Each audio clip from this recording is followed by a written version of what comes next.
అచ్చంపేట నియోజకవర్గం నుంచి దాదాపు 10 ఏళ్ళు బీఆర్ఎస్ ఎమ్మెల్యేగా పనిచేసినటువంటి గువ్వల బాలరాజ్ తన పార్టీకి సభ్యత్వానికి రాజీనామా చేసి తన జిల్లా ప్రజలకు ఉన్నటువంటి అక్కడ నియోజకవర్గ ప్రజలకు సంబంధించినటువంటి స్వతంత్రం కోసమే నేను ఈ రాజీనామా పత్రాన్ని స్వయంగా నేనే అందజేశానంటూ కూడా రాశానంటూ కూడా చెప్తున్నటువంటి పరిస్థితి. మనం వారి ఇంటి ముందు ఉన్నాం. గచ్చిబౌలి ప్రాంతంలో ఉన్నటువంటి వారి ఇల్లు ఇది. అక్కడ ఉన్నటువంటి వాళ్ళు దాదాపు ఛానల్లో కావచ్చు, అక్కడ ఉన్నటువంటి వాళ్ళ పార్టీ శ్రేణులతో తనంతా కలిసి మాట్లాడడం, భవిష్యత్తు కార్యాచరణ కూడా రూపొందించుకున్నాం. చూద్దాం, వాళ్ళ ఇంట్లోకి వెళ్ళి మనం మాట్లాడించే ప్రయత్నం అయితే చేసే ప్రయత్నం చేద్దాం. ఈ యొక్క అధికారంలో ఉన్నటువంటి పార్టీలో మీరు పనిచేసిన తర్వాత, ఎప్పుడైతే అధికారం పోయిన తర్వాత ఈ యొక్క నిర్ణయం పట్ల మీకు ఎలా అనిపిస్తుంది? ఏమైనా అసంతృప్త పార్టీలో?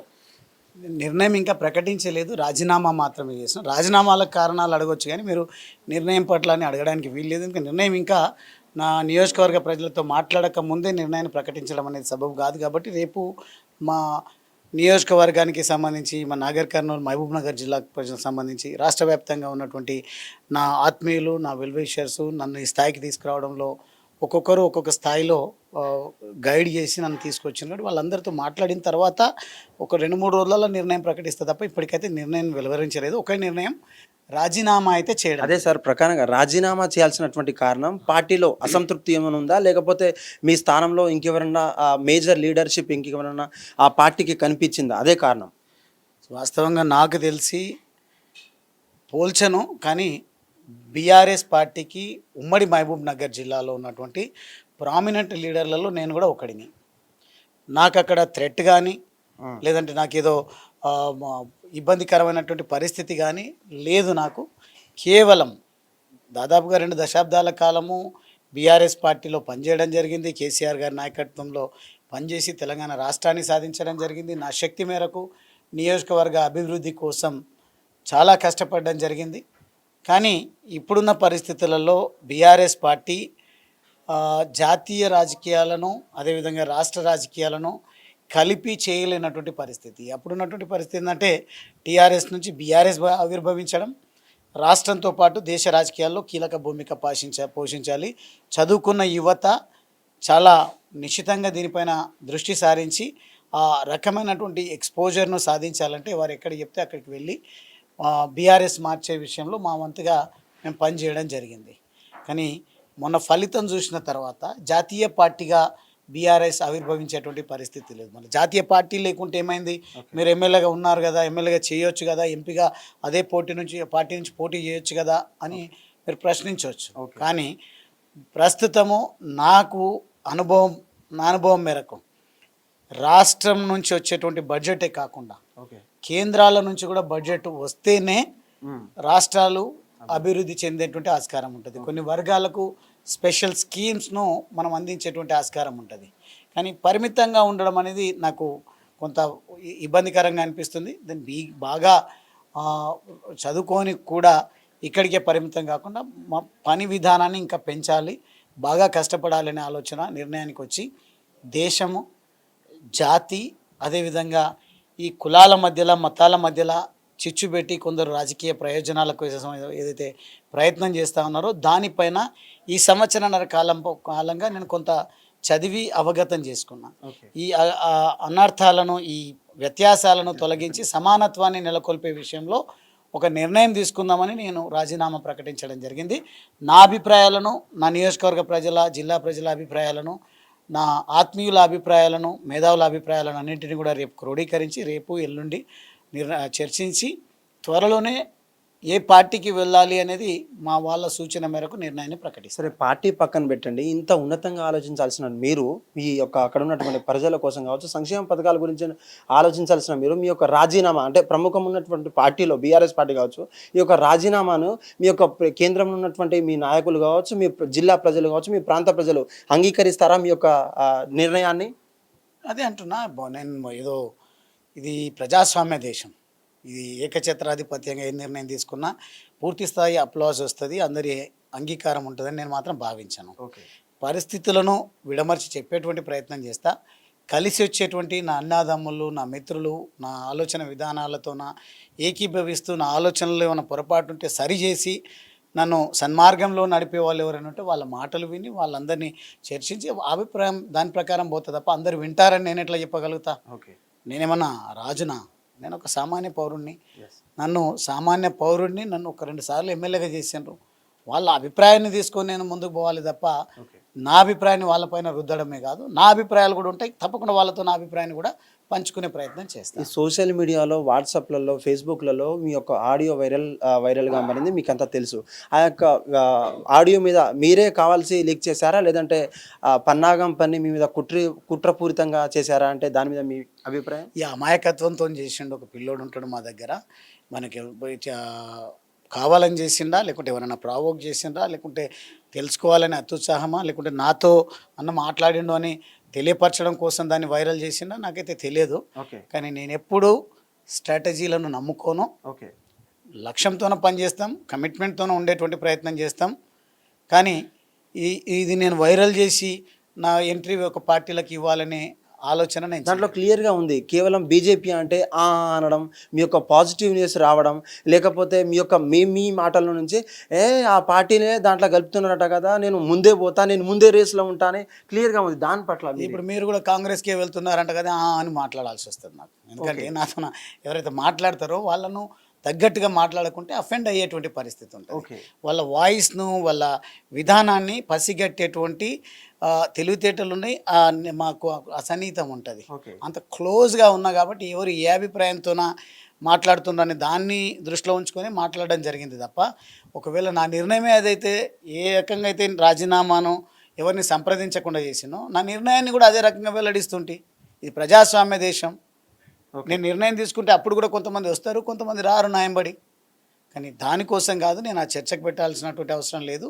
నిజంగా ఎవరైనా రేపు మాట్లాడి మీరు దీనివల్ల పొరపాటు చేసిండ్రు, ఇట్లా మాట్లాడేది లేకుండా అంటే తప్పకుండా వాళ్ళకు కూడా నేను సంజాయిషి ఇచ్చుకునేటువంటి ప్రయత్నం చేస్తాను. కానీ కావాలని మాట్లాడించడము, కావాలని మాట్లాడుతున్నటువంటి కావాలని అడిగిన ప్రశ్నకు చెప్పిన సందర్భంలో అది వైరల్ అయిన మాట వాస్తవం.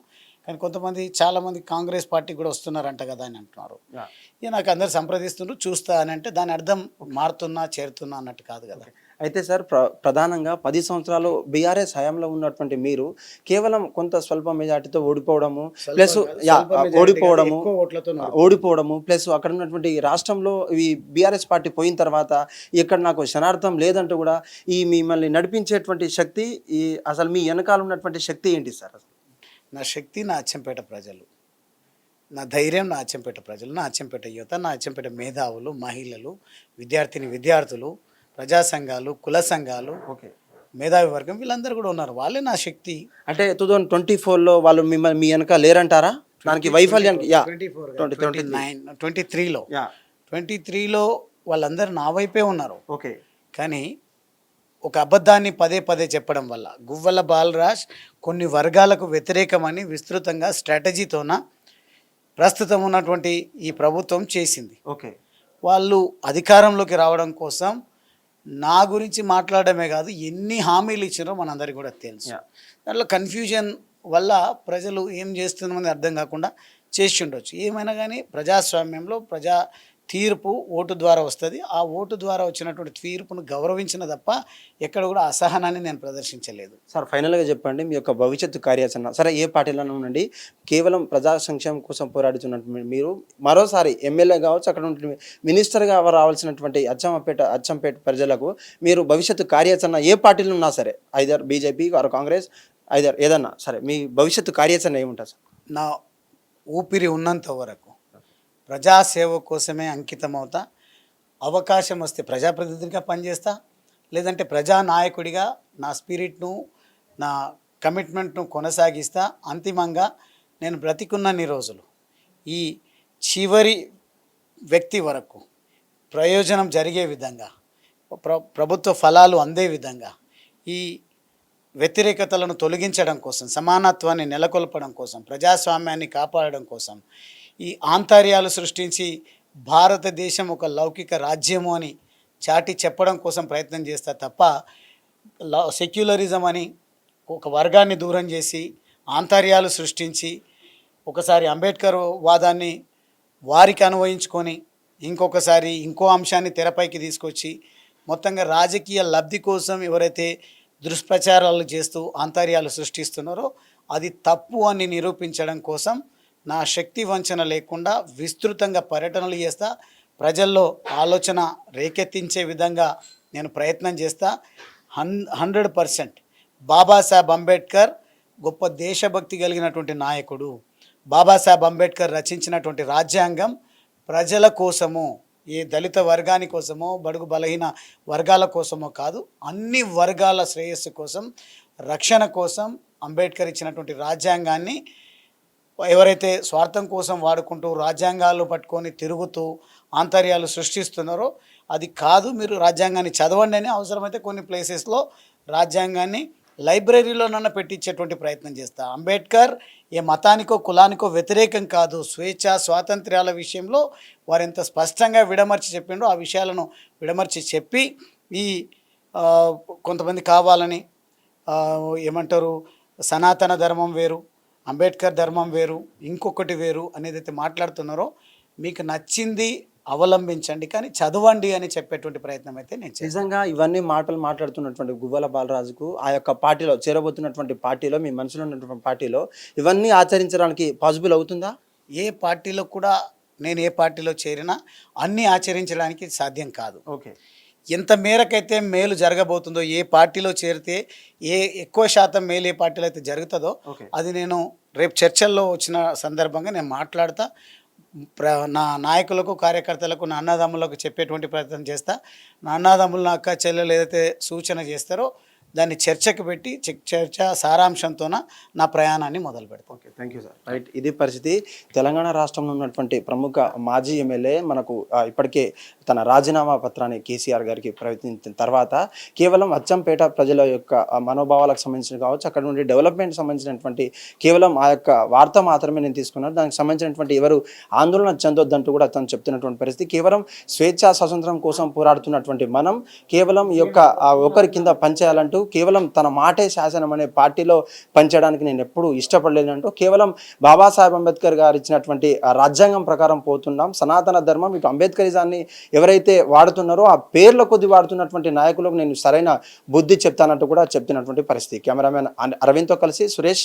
హిట్ టీవీ యాప్, ఇందులో short news, live news, entertainment shows, movies, digital magazines తో పాటు మీ జిల్లా వార్తలను కూడా ఫ్రీగా చూడొచ్చు. ఇంకెందుకు ఆలస్యం, వెంటనే హిట్ టీవీ యాప్ ని డౌన్లోడ్ చేసుకుని ఫ్రీగా ఎంటర్టైన్మెంట్ పొందండి. Hit TV app. Hit TV app. Please download hit TV app. Hit TV app ని ఫ్రీగా డౌన్లోడ్ చేసుకొని ఎంజాయ్ చేయండి. మీకు నచ్చిన ఎంటర్టైన్మెంట్ కోసం హిట్ టీవీ యాప్ ని ఫ్రీగా డౌన్లోడ్ చేసుకొని ఎంజాయ్ చేయండి. హిట్ టీవీ యాప్ ని డౌన్లోడ్ చేసుకుని ఆస్వాదించండి, ఆశీర్వదించండి. ఇంతమంది సెలబ్రిటీలు హిట్ టీవీ యాప్ ని డౌన్లోడ్ చేసుకోండి అని చెప్తున్నారంటే ఎంత మంచి యాప్ ఆలోచించండి. అమెరికా అమెరికా అమెరికా అమెరికాలో చదవాలనుకునే వాళ్ళకి విశ్వసనీయమైన పేరు మన శౌర్య కన్సల్టెన్సీ. UK లో 1 year masters, UK లో 1 year masters, 2 years work permit up to 5 years visa. Contact Saurya Consultancy. Contact 89851 89851.